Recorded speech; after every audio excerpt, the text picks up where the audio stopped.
One of the reasons why a lot of people have been able to point to this economy over the past few years and say that things are good is because of how much rich people actually contribute to making this economy as robust as it seems, okay? Because the vast majority of people right now are pinching pennies to get by, but wealthy Americans have been driving this economy for the past, basically since the pandemic, guys. Really, that's the case. Here are some stats for you to digest while we talk about this. The top 10% of earners in the United States make about $250,000 a year or more, are splurging on everything from vacations to designer handbags, and this is all because there have been big gains in the stock market and in real estate market. Pretty much any asset you can think of has gone up in value since the beginning of the pandemic. And these people now account for 49.7% of all spending, which is a record high going back all the way to 1989. And that's according to data from Moody's Analytics. 3 decades ago, people in this income category accounted for 36% of all of the spending in the economy. So you can see just how much it has increased in the last 3 decades. In fact, Moody's Analytics estimated that spending by the top 10% accounted for about 1/3 of GDP, while spending by the working class and middle class households dropped over that same time period. Just take a look at this chart as a visualization to give you an idea, to grasp just how much and how big of a slice of the spending is accounted for with high income earners. Pretty much everybody else, 90%, makes up only half of the rest of the entire American economy. How crazy is that? And the reason for this is simple. The finances for people who are in this position have never been better. Stock market evaluations, all-time highs. Real estate evaluations at all-time highs. And one thing that we've discussed before here on the channel is how when that happens, you have something called the wealth effect. People see their portfolios, skyrocket in value, and it pretty much gives people the okay in their mind to go out and spend more money because they know they can fall back on the value of their assets if they have to. In fact, people in the top 10% have been doing so well that they have increased their spending beyond inflation, while the bottom 80% of earners are spending 25% more than they did 4 years ago. And they say this barely outpaces inflation, which was 21%. But we all know it was much higher than that. So when you actually think about what the real rate of inflation probably was, closer to 50%, and the bottom 80% of people are only spending 25% more, that means a lot of people are actually spending less now. And to put things in the perspective, the top 10% of earners are spending 58% more than they did 4 years ago. So if inflation was actually very close to 50% over this time frame, then you could argue that people in that income bracket are just kind of keeping up with inflation. They're just spending, relative to what inflation actually was. That's how I interpret this. But this situation is quite dangerous because, in fact, they even say here that a stock market sell-off or decline in home values can rattle the confidence of the top 10% and cause them to cut back, which would have a significant effect on the economy. Pretty much what I just said. And to give you an idea of what this looks like, they talked to a family that bought a couple of investment properties between 2022 and 2023 in the Indianapolis area, so probably not too expensive because that's a pretty low cost of living area, and they live there as well. They were also able to lock in a sub 3% mortgage on their primary residence to keep their own housing costs low. Meanwhile, him and his wife earn $350,000 a year in total combined, which is 45% more than they did before the pandemic, and they both work in the pharmaceutical industry. I wonder why they're making so much, right? They have 2 children, and they also support their parents who live with them. But they've also spent money on other things. They bought a $3,000 bike. They noticed their grocery bill going up, but agreed that buying high quality food was more important than the price of the grocery bill, which I agree as well. And this year they've earmarked about $10,000 to $15,000 for traveling. So it really doesn't sound that lavish if you ask me. It just sounds like they're upper middle class people that are well-to-do and are trying to make the right financial moves for their family, but they're not out there splurging and really spending a crazy amount of money. Here's also a big difference of what happened to people during the pandemic. There was all the stimulus money that was sent out, and a lot of people saved that money, at least initially, and that's why we saw the savings rate go up, and we also saw the credit card debt start to go down because people were using the money to pay things off. But once people started feeling the full force of inflation, all of that went away, except for the top 10%, because the top 10% also got some of that stimulus money as well. No matter who you were, you got a stimulus check, okay? And so you were able to save that money. You're also able to save any other money you were able to get from this. A lot of people also saw their incomes go up due to the rising inflation, just like this couple we just talked about, 45% increase in pay over the past 4 years. It's not bad. Also, a lot of these people already own assets prior to the pandemic or bought early in the pandemic and have seen the massive appreciation in their stock portfolio and in their real estate portfolio. In fact, they say that the net worth of the top 20% of earners has now risen more than $35 trillion, or about 45%, since right before the pandemic. And that's according to the Federal Reserve. And to give you guys a perspective of how much money that is, the bottom 80% saw their net worth grow by 14 trillion during the same time period. The top 20%, it was 35 trillion, more than double. Okay, more than double the amount of money for a much smaller group of people. Even the airlines are cashing in on this as well, because over at Delta Airlines, the chief executive at Delta said that they expect a strong appetite for high-end travel to fuel profits this year. And they said the airline sales of premium tickets rose 8% and revenue from sales of main cabin tickets only rose 2%. So clearly, you have a lot more people who are splurging on those higher end first class tickets. And the reason I wanted to bring all this up is because what this shows you is just how vulnerable the US economy has become. Because this economy now is only for the rich. And that's becoming apparent with everything. When you see the cost of food, when you see the cost of housing, when you see the cost of a new car, basically everything. And so a lot of people who don't make a lot of money are financing everything to the hilt just to try to keep, while it's becoming effortless for people at the top. I'm not bringing this up to make anybody hate rich people, because a lot of people did earn that money, right? They had to do something to get ahead in life, and they had to make it happen. So we shouldn't be looking down on people for doing that. But I'm bringing it up to highlight just how susceptible we are to an economic downturn. Because since the middle class has essentially been eroded, you know, when you have the top 10% of people accounting for 50% of the spending, that's not really a great position to be in. Just like the stock market, you have the Magnificent Seven, right? That accounts for like 40% of all of the profits in the S&P 500, maybe even more than that, which is an insane concentration, guys. So if something happens to those Magnificent Seven stocks, then the entire stock market crashes. Same thing goes for the economy. We've reached a point where we are just getting too concentrated with everything. The stock market's too concentrated. The economy in general, and where all the spending is coming from, is too concentrated. And I don't know exactly what kind of consequences are going to come of this, but I can pretty much guarantee you, with this level of imbalance in our economy, we are going to see some negative repercussions come out of this. In my opinion, one of the negative consequences that we're already seeing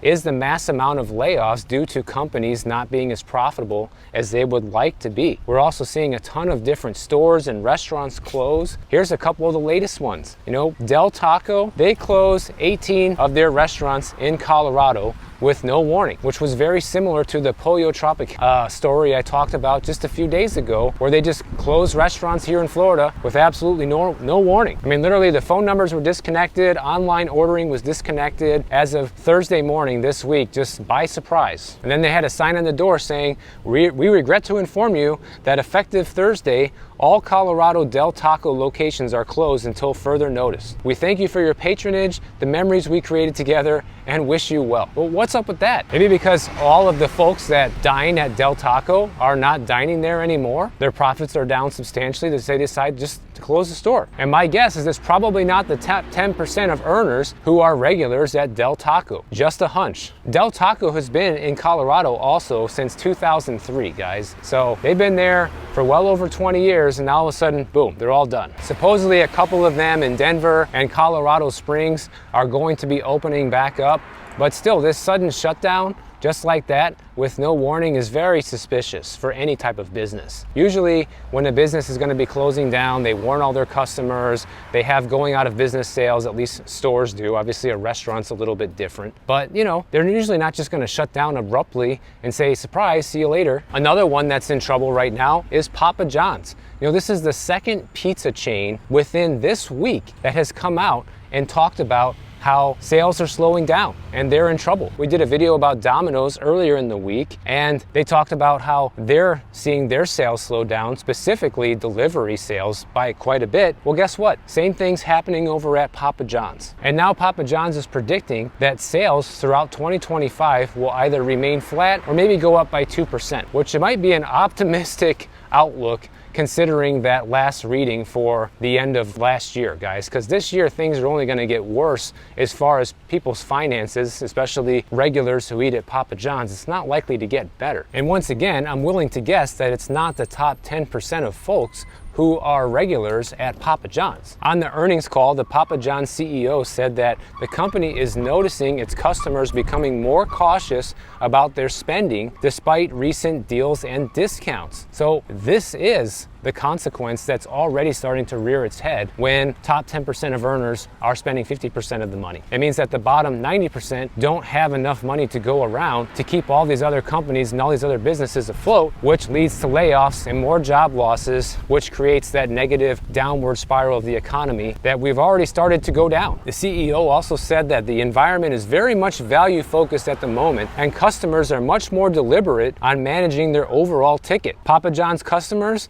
guess what? They are also avoiding delivery just like Domino's customers. Papa John's has seen an increased number of customers who are opting to pick up their orders from the store instead of having them delivered. During the fourth quarter, they saw carryouts increase by low single digits compared to the same quarter in 2023. And it makes sense, guys. Like, first of all, if you can even afford to have Papa John's pizza, say once a week or whatever your frequency is, you know, if you don't live close to the store, you're gonna be paying probably at least 30 or 40% more to get that same pizza delivered. And if that's too inconvenient, when you add up your time and the amount of gas and everything you have to do to go out and get it, you're probably not gonna do it. Versus if you live right down the street, you're much more likely to go carry out. Also, a lot of people are tired of anything that requires a tip, which is also another reason that more people opt to carry out, because you save a lot of money on the delivery charge. You save money on the tip. You know, you don't have to tip anybody when you just carry out. So of course, Papa John's is looking at trying to do things to win back customers. They say they're going to be rolling out more competitive offers,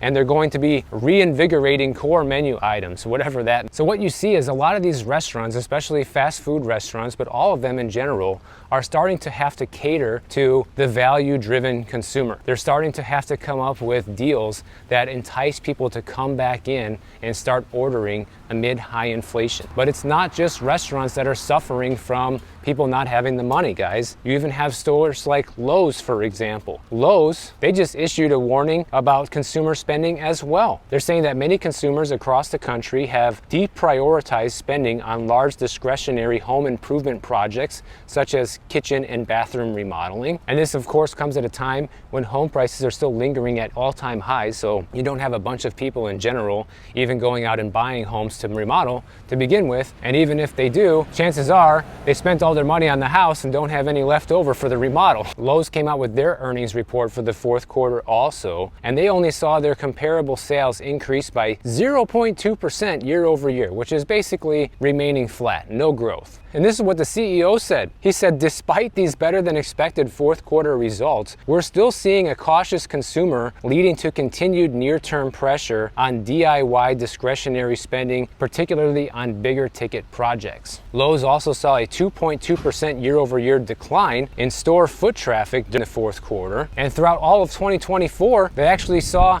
their foot traffic go down by 3.7% compared to 2023, guys. So people are running out of money, except for the top 10%. But like I said, and that was kind of the point of this whole video, is they can't support the entire economy forever. Rich people even run out of money too, and they only have so much time and bandwidth to buy so many houses and to spend so much money on remodeling or whatever. whatever. Just because you have the money doesn't mean you're always going to be spending all of it. Especially if you're a high net worth individual, you've probably gotten there through a lot of financial responsibility. So you might not even spend as much as somebody who makes significantly less than you. So Lowe's is also not expecting to see their sales really go up at all either. They're expecting to see their sales remain flat throughout 2025, and if it does go up, maybe by 1%, so hardly at all. And a quick little real estate side story that the CEO mentioned here, we also expect mortgage rates to remain elevated, continuing to put pressure on existing home sales and some of the larger projects that are linked to those occasions. So that's another thing I've been telling people here on the channel. Don't expect the real estate market to rebound anytime soon. There is nothing out there happening that is going to get people out there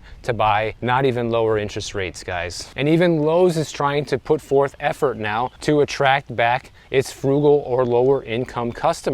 They're starting to offer things like clothes hangers and gardening tools, watering cans, all these things that are priced at $10 or below. A lot of these companies are also leaning into their rewards programs. In fact, all of them that I've been covering here are doing that. Domino's, Papa John's, Lowe's, they're all looking at increasing their rewards, loyalty points, and things like that to try to entice people to come back in and buy. But one thing that the CEO is kind of hopeful on, which I don't think they're going to see happen at all, is that he's hoping that customers will adjust to facing higher mortgage rates, which could also increase spending on large discretionary home projects. Well, don't count on it. Don't hold your breath, because yeah, people are getting used to these high mortgage rates, and that's why you're seeing, sales drop to all-time lows within the housing market, because yeah, they're used to it, they're just not buying it. And this is where it gets really dangerous, and it's sad that this is what they're hoping for. He goes, "We believe at some point customers are going to get normalized in this high mortgage rate environment, and they're going to start to tap the equity, making the decision that they're going to stay in their existing home but modernize the home." So we're hopeful that we're going to see that happen. I mean, this is also a bad idea, guys. I've talked about this a bunch of times on the channel, but if you have to tap your home equity to renovate your house, you can't afford to renovate your house. Just wait until you have the money. Do you really want to end up possibly losing your home in foreclosure because you decided to remodel your bathroom? Probably not. But I'll tell you who's not going to be taking that home equity loan to remodel their bathroom or their kitchen. The top 10%, guys. Those people can afford it. Once we start to see this economic downturn get worse, which I believe we will, because you're seeing a lot of high income individuals start to lose their jobs at these tech companies, at the government, and different places where it can have a major impact on people in this category spending money. And as the spending slows down, it's just one big spiral down the toilet with everything. More job losses, more businesses closing, more layoffs, and it just keeps going like that until eventually we reach a point where we can start recovering. So if you guys enjoyed this video, make sure you subscribe to the channel. And if you don't want to wait for my next video to come out, check out this one on the screen right over here, and I'll see you in the next one.